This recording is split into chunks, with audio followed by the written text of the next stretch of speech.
Hello, everyone, and welcome back to another episode of the Out of Spec podcast. I am Francie, your host today, and I'm joined by Shawn McLaughlin from Emporia Energy, founder and CEO based out of Colorado. And what I know about Emporia is that you're a Colorado based smart home energy management technology company. You were founded in 2018. And off the bat, I'm definitely getting like the triple P approach from y'all: people, planet, and profit. That seems to be the key to sustainable, successful, solution based entrepreneurship and companies like this. And I really love that off the bat. And just a quick picture of what I've gotten about Emporia is that you offer products that include at home EV charging, EV monitors, V to X bidirectional chargers, smart plugs, power station batteries, and more, just to name a few. And recently, you've announced that you're introducing an intelligent load management product for Emporia EV chargers. And this is in an effort to save your customers money. And we'll dig into that in a bit. But first, I also wanted to start off with who you are, and specifically, how did you get to be the founder and CEO of Emporia? What led you here? What were your motivations to get so involved in the space of energy and technology? Cool, cool, great, Francie. You should apply for our director of marketing position that we're hiring for. That was an awesome summary of who and what we are. But to answer your question a little bit more about myself, I've actually spent 25 years commodity marketing and trading, specializing in North American energy. So buying and selling and trading the electrons and molecules that power our grid. And as far back as 2015, I realized I'd been doing it for over 20 years. And although it had been fun and challenging, rewarding for my family, I decided that I wanted something more out of my career. And I started thinking about what is that? And I landed on three things. One, whatever I did, I wanted it to be more tangible, that you could see it and feel it and touch the change and impact you're having for your customers and the communities that you serve. Commodity market trading is great. It drives efficiency in the marketplace, but you can't really explain it to your mom, right? And so I wanted her to be able to see and be proud of what I'm doing. The second thing, new technology. I love technology. I think it's impacting every aspect of our lives, and it's going to transform the way we live over the next 20 years. And then third, whatever I decided to do next, I wanted it to be immensely scalable. So with those three things in mind, I started diving into the energy transition and felt like, boy, could we take this commodity marketing and trading background, combine that with some new technology to help accelerate the energy transition, driving efficiency and savings for our customers, and then scaling it. Because if we can build something that really matters and we can scale it, we can have a big impact. So your three Ps were right on. Great, super interesting. And I did read about your background in energy trading, which I admittedly don't know a whole lot about. And you touched on this a little bit, but why has that background specifically helped you in your work with Emporia? It's really the long-term vision of Emporia. So when we set out to start the company in 2018, we actually started with a 5-year business plan. And it started with trying to deliver an exceptional consumer value to our customers to bring them onto the Emporia platform. And then once they're on the platform, they're introduced to our software and our automated energy management tools that really are adjusting energy consumption throughout your house based on how you've configured the system and the parameters you've given our software. But we're adjusting thermostats and heaters and air conditioners, refrigerators, ovens, dryers, EV chargers throughout the day to again drive that efficiency and savings. And through that, we then introduce you to the opportunity to participate in what we call grid services. And so, do you have excess energy flexibility that you can sell to the grid and monetize that and generate additional profit and revenue? That grows into the concept of a virtual power plant. And Tesla has made the news over the last couple of years in California and in Texas, where they've done some virtual power plant pilot programs. Our concept is to have one of the largest virtual power plants, a large consumer base where we can help them manage their energy consumption and then drive additional revenue savings. A lot of that comes from their electric vehicle while it's parked in their garage 95% of the time. And that virtual power plant is getting right back into the commodity marketing and trading sector that I spent so many years in, buying and selling and trading those electrons on behalf of our customers. So we definitely have a little bit of a different background and approach. We come by this to how do we drive energy efficiency savings and how we maximize the value of those electrons in and out of the grid. Very interesting. I can totally see how that connect is there and how you bring an interesting background that's a bit holistic. And I know that you're based out of Colorado. Is there a specific reason why you decided to found Emporia there? Well, other than I love Colorado, I was raised here. I did spend 4 years in Chicago back in the day that you traded on the floor with the yelling and screaming and hand signals. But have been back here since 1995. Raised my family here. It's such a beautiful location. It's so centrally located, and there's a lot of tech talent here, believe it or not. Especially when you look at the Denver Tech Center, but also the Boulder corridor. And so we've had a real good look hiring software engineers, hardware engineers, power electronics engineers up and down the Front Range of here in Colorado. So it's worked out really well for us. I'm glad to hear that. Yeah, I have seen the innovation that and the startups, entrepreneurship that has come out of Colorado and this kind of forward way of thinking of energy, sustainability, renewable, all that great stuff. And I'm glad that you also have a good lot to pick from of folks who are ready to bring their value to your company. I do think that the remote culture has definitely opened up the field to be able to recruit more talent, but I think Colorado has been a bit of a hub for these kind of companies to start up, take a foothold. And so speaking of, you being there, are your services with Emporia only focused on Colorado? Is that just more where you've, really gotten your foothold or are you nationwide? Yeah, we're actually nationwide and beyond. We sell a lot of product direct to consumer via Amazon and our website, and we have product in all 50 states. The traditional coastal regions, you have a lot of power interruption with whether it be wildfires in California or hurricanes in the southeast. You have more expensive power in those regions, tend to be our bigger markets. So California, Florida, Texas, the New England, and tri-state area are kind of our biggest markets, if you will. Colorado does well, but relatively to population and a relatively stable energy grid, it's not our biggest market. We also sell in Western Europe. And so if you think about the European Union now, because of Brexit plus UK, it's no longer in the Union, but we sell in those regions as well. And especially last year at this time when they were really facing the scare of an energy crisis heading into last winter, there was a lot of interest and demand for our products in Europe. Okay, yeah, I can see how not only you're working to make these products accessible, I mean, getting them on Amazon, that is really one definition of accessible products, but also, yeah, expanding outside of the US. That is pretty intriguing. And I'm starting to think about what Emporia Emporia's competitive advantages here. There are, you know, larger, perhaps more well-known or established companies in the energy management and in the automation sector, which we'll talk about too, how you've moved into the EV space specifically. There's the big names, Honeywell, Schneider, and they offer comprehensive energy management as well, but they typically have catered to larger industrial commercial customers, but some Mhm. residential solutions as well, which I competed with your Emporia View. Is that how you say it?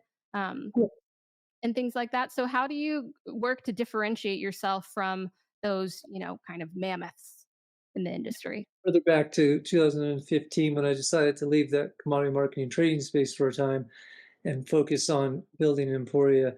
We really analyzed the energy transition and how technology plays within that, and really have built the company around two primary theses. And the first was home energy management. When we looked at energy management systems, there's some great product out there from the companies that you mentioned that focused on large commercial and industrial buildings. They were tens, thousands of dollars, if not tens of thousands of dollars to purchase. Typically took a professional install and a lot of times a professional to even manage them on an ongoing basis. 80 to 85% of our buildings in North America are 25,000 square feet or smaller.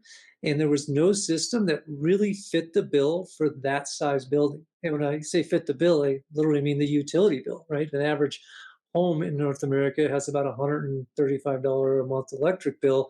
You can't afford to spend thousands of dollars on an energy management system. And so we thought, man, if we could build a system that could reduce people's energy spend and drive efficiency 10 to 20%, and we could price that at a level that there's less than a 1 year payout, we felt like there could be a lot of demand. And so that's really what we set out to do with our first product, which is our Emporia View, the backbone to our home energy management system. And we price from 85 to 165. And in that, we give a tremendous consumer value proposition. Most of those companies you mentioned, I've talked to time and time again. They have no idea how we can deliver such a great value on a product. And so, how do we compete? We're nimble, we are small, and don't have a lot of overhead.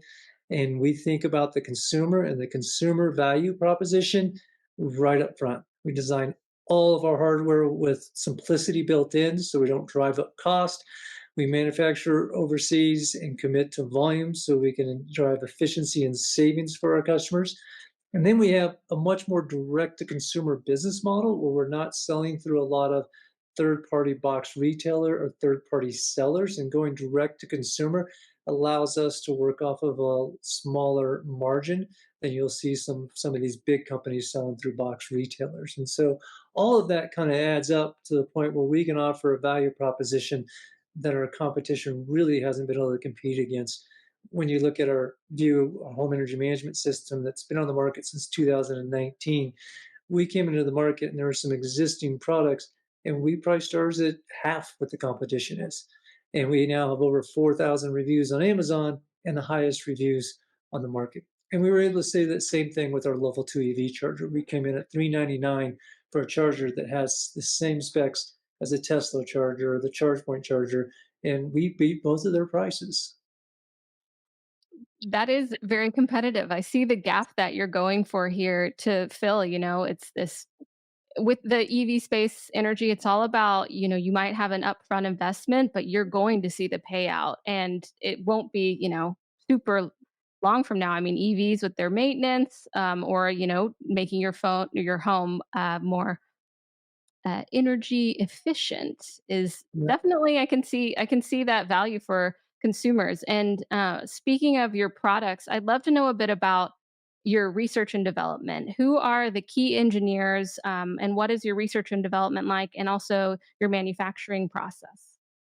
Our key R&D team is actually our customers, right? So we definitely believe in a lean startup market, our model, excuse me. We will put imperfect product on the market. Now, we always make sure they're UL certified and they're completely safe for the customer. But if it comes to the user experience and what does the customer want out of our product and want it to do, we let them tell us. So put the product in the market, answer the phone on the first ring, get into a dialogue with your customers, and do a really good job of recording what are they requesting, what are they liking, what are they don't liking, what are their frustration points, and we really build from there. Our R&D team is our customers. We're allowing them to tell us what to do. Now, that being said, once we've been informed on what we do have to hand that over to really smart engineers, and we employ the entire stack. So we are designing, developing in-house the hardware. So electrical engineers. Now we're doing the bidirectional. So we have power electronics engineers. We have firmware engineers who are programming on the hardware themselves, cloud engineers, app engineers, website engineers. And so we're a team of mostly engineers. We have about 40 employees, and 75% of them are engineers who are focused on delivering and designing our products. And really, we have 7 customer service folks who are answering the phone full time. So me, an accountant, engineers, and customer service. That's how we do R&D. That is a really interesting way to build your team. It's obviously, like you said, engineer heavy, and sometimes you can outsource that kind of effort. But would you do you think that's key to your success so far, is keeping this in-house and engineer heavy, as well as I do love the emphasis on research and development, taking customers' opinions, because at Out of Spec too, we're really trying to have the experience of consumers, the experience of the real person, and amplify that so that we can get the best out of the EV space. But yeah, do you think that's key, the way that you're doing it with the in-house engineer teams? I absolutely. I think when we launched our first MVP product, the energy monitoring system, we did leverage out of house engineering teams. And the idea at that point was we were a young company, we're still a young company, but even younger. And we really wanted to prove that we can do two things. One, produce product market fit, right? This is something customers really want. And two, deliver an exceptional consumer value. And once we convinced ourselves of those two things, we really started doubling down and making the investment to bring all the engineering in-house. And we think that what it really gives us is the ability to move quickly, right? And to be really agile. So when a piece of news breaks or a new product is launched, or we hear from the customers that they're looking for a certain feature, we can move quickly to deliver those when everything is in-house, when we control the schedule, we control the engineering team, and we can pivot and move. I think, for example, is NACS, right? The North American Charging Standard that, was just at the very end of last year opened up by Tesla. And then by the end of the second quarter, some major car manufacturers started announcing that they were going to support NACS. Our NACS charger is 90% there. We are in manufacturing. We will start delivering those by the end of this year. And so we'll have one of the first non-Tesla level 2 NACS chargers on the market. Being able to pivot and move quickly, having that in-house engineering team, we think that is really important. I'm really looking forward to seeing that. Yeah, that is an incredible pivot that is happening. Yeah, ripple effects across the industry. So, of course, we have to start thinking about that in the at home charging as well. And so, speaking of that, back to the technology and solutions that you're bringing to the market with Emporia, there's a lot of reasons why folks would move to electrifying their home in general, being able to use renewable energy resources, take down their costs, have quote unquote smarter homes and optimize their usage, maybe get benefits from putting it back on their energy back on the grid. And of course, Emporia has an emphasis on the EVs specifically as well. And folks who might, want to be electrifying their home might Right. also be an EV owner. So, can you tell me a bit why you focused? You could have maybe just focused on smart home typical things, but also you moved into the EV space. Can you tell me a bit more about that decision to move into that market? You mentioned, used a word earlier called kind of a holistic approach, and that's exactly what we've taken as a holistic approach to our mission, revolutionize home energy. So when we think about home energy, it's been done the same way in the Western world for 150 years, right? Centralized hydrocarbon power plants, long transmission, and that transmission is expensive, not only in capital infrastructure, but in line losses. When you hear that buzzing and that hissing of those big power lines, that is energy being lost, and that becomes Mm. expensive. And we just felt like, boy, it's about time we applied technology to change the way we think about energy at home, the way we use it, the way we store it, the way we produce it. How can we help enable distributed renewable generation by building a full electrification ecosystem, right? And so that does start with our home energy management system. And when you think about managing home energy, there's some major power consumptions in a typical home. Your HVAC, your heating and air conditioning, is going to be usually number one, right? So we have written to third-party smart thermostats like Ecobee and Sensi, and we can and Honeywell, and we can control your HVAC system through that smart thermostat to drive energy savings and efficiency. One of the other big loads that is going to be in most homes in the coming 10 years is going to be electric vehicle charging. 80 to 85% of all charging takes place at work or at home. And so it's going to become, if not the largest, probably your second largest energy consumption suit behind the HVAC system. And it's also unique, right? Because that car has an enormous size battery that's parked 95% of the time. So by connecting to that vehicle today, we have smart EV charging. We can do time of use where we're only charging during the low expensive times of the day. We have excess solar charging. So we, through our energy management system, can detect when your home is producing more energy than it's using and turn on your EV charger. We can even set the rate of the EV charger to exactly match that excess solar production to really balance out exactly what you're producing. We can do peak demand management. When your oven, your air conditioner kicks on, we can pause your EV. When those heating elements cycle off, we can turn it back on, minimizing the maximum draw at any given time your home or building will draw from the grid, which is important, right? When we talk about really saving energy efficiency, let's not run at the really inefficient times, those peak power plants, right? And so let's manage that peak demand usage. And so those tools that we offer are not only unique in the market, but it's part of that holistic approach where we're trying to manage your entire energy consumption on one piece of software, one piece of platform, controlling refrigeration, washers, dryers, heaters, air conditioners, you name it. And EVs just happen to be a big energy draw. And we really believe in the near future, our flagship product will be our bi-directional EV charger. We're planning on launching this in the fourth quarter of next year. We've been developing on it for a year and a half now. We're super excited about the early results of the product. But now we can tap into that car battery to really drive energy efficiency savings, taking our product from a 10 to 20% savings for the consumer to a 30, 40, and even some markets will be able to reduce your energy bill by 50% or more by leveraging your car battery while it's parked in your garage. I'll be really interested to see that. Look forward to seeing that kind of solution because in this space there is so much potential at every step.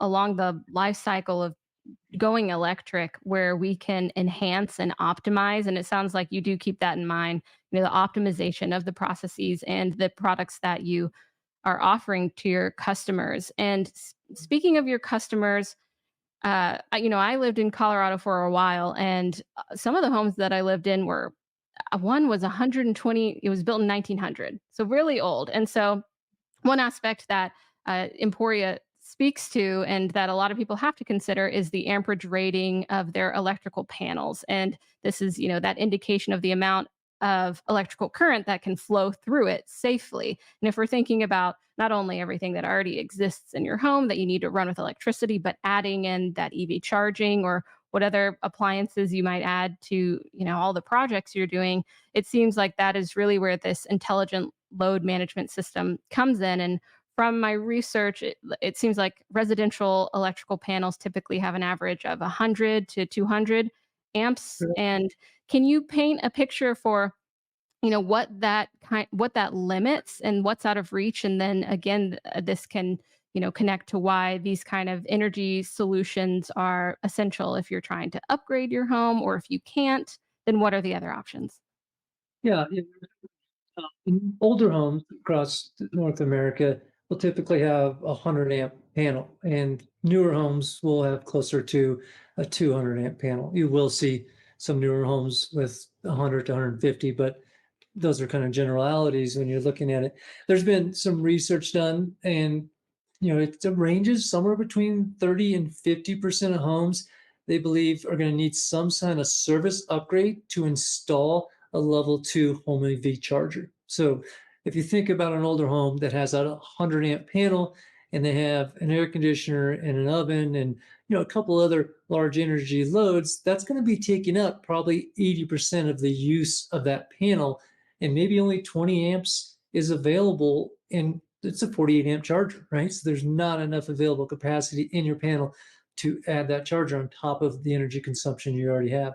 But even in a 200 amp panel, right? Homes in America are bigger, and if you're running those general appliances, that's probably fine. But if you have a pool or jacuzzi or a sauna, or a lot of homes maybe have a 200 amp panel in the garage or on the opposite side of the house, and they're running a sub panel, 200 amp panel in the basement, and they're running a sub panel that's 100 amps in the garage that you want to tap into.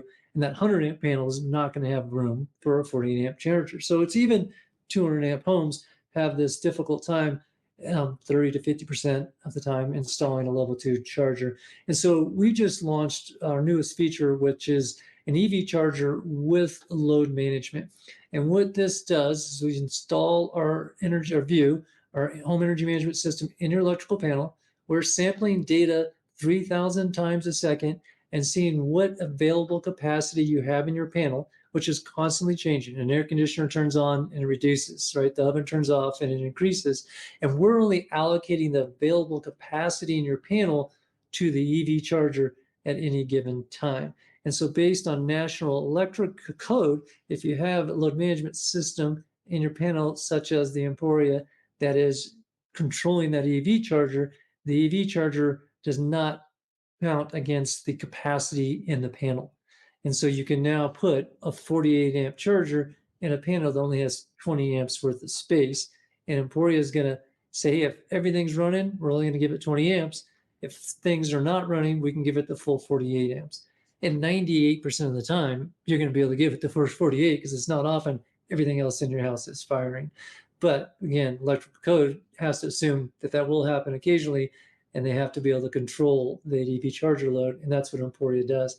And this, we think, is a game changer. It will reduce the cost of installing an EV charger by thousands of dollars, because those who are facing a panel upgrade, it's not an inexpensive venture, right? It's going to cost you 2, 3, 4,000 and even more to upgrade your panel. And the Emporia home energy, excuse me, the Emporia EV charger with load management costs $599 and includes the charger.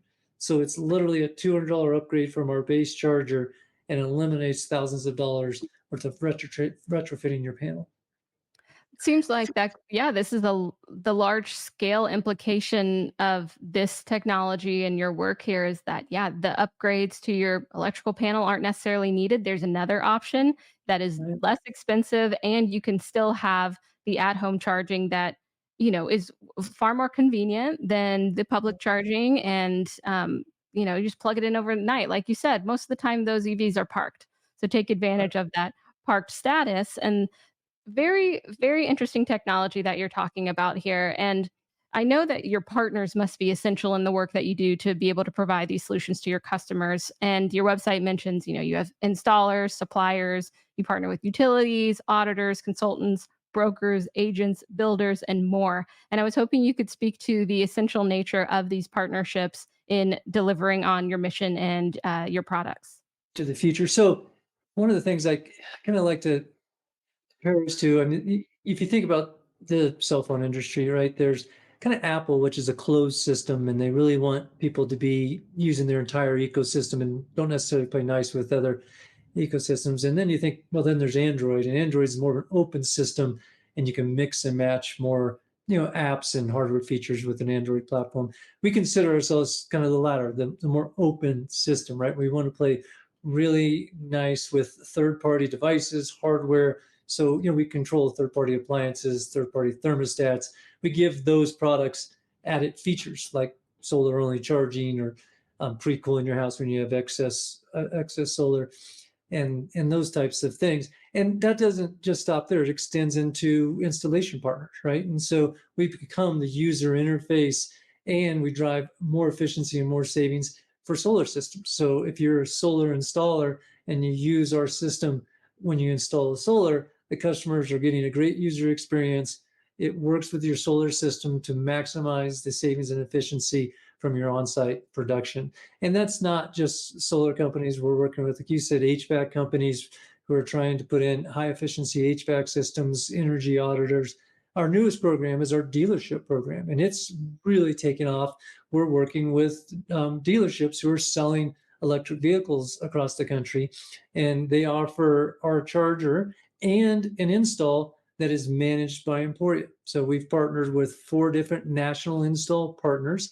And now in a dealership, you can add the price of our EV charger and an installation, and a digital experience in the dealership gives us all the information we need to give you a white glove service on setting up and accomplishing that EV charger install for you. And we really target between 7 and 10 days from the time you leave the dealership, you have that home EV charger installed by a professional electrician. And so that's just more partnerships where we're working with others to try and accomplish the same goal, and that is, a great consumer value, a great user experience in electrification.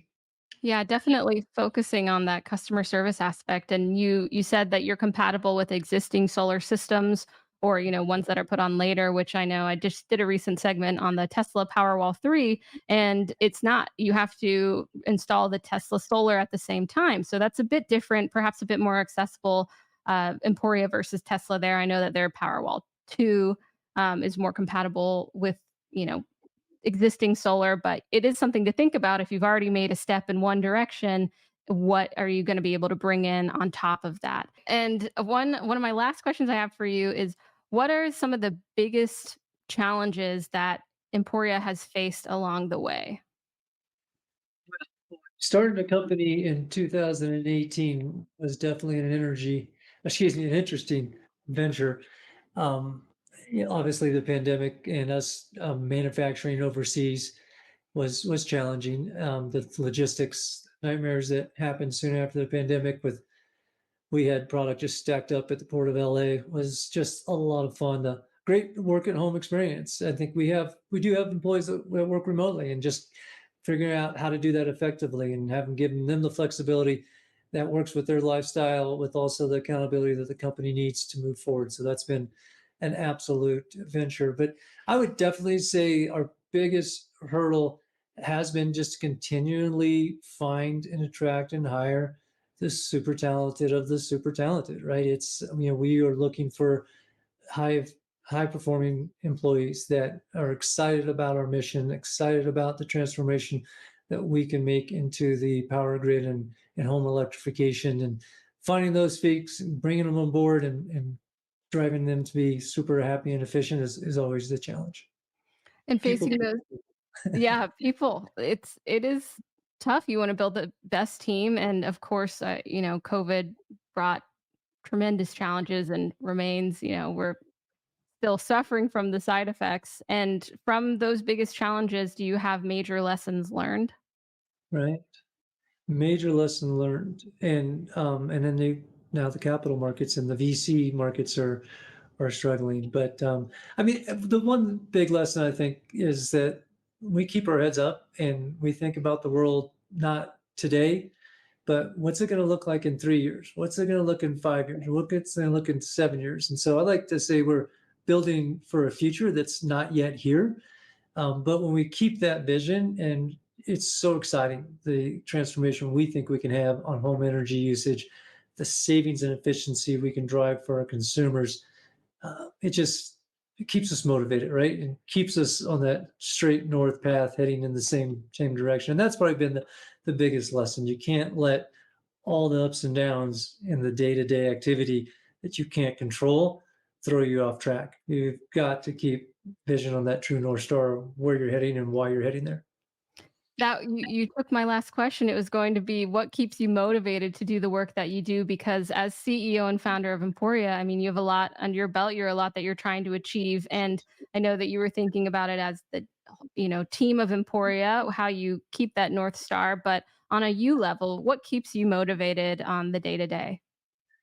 Yeah, it's really doing something that matters, doing it at a very large scale, so we could have a very large impact, and it's exciting, right?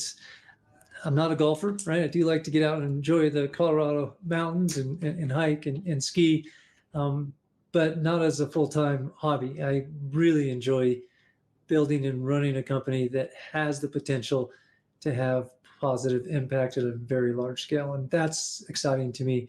That keeps me going, it keeps me motivated. It helps me fight through the day-to-day challenges. Well, thank you for joining me today, Shawn. It was really interesting to hear about the history that you bring to Emporia, where Emporia is today, the solutions that you offer. And I encourage our audience to ask questions below. What are you curious about? Have you thought about, upgrading your system? Would this be a solution that you didn't really know about? Intelligent management. And please join us back again for another episode. I really appreciate you coming on today, Shawn. And if you have anything else to say to our audience, please do. Oh, well, Francie, thank you so much for having us on. Thank you so much for all that Out of Spec is doing, for bringing things like Emporia forward to the forefront, so your customers and listeners can learn more about us. So really appreciate it. Of course, you can always find more information about Emporia at emporiaenergy.com. Thank you so much, Thanks. Francie. Of course. We'll see y'all next time.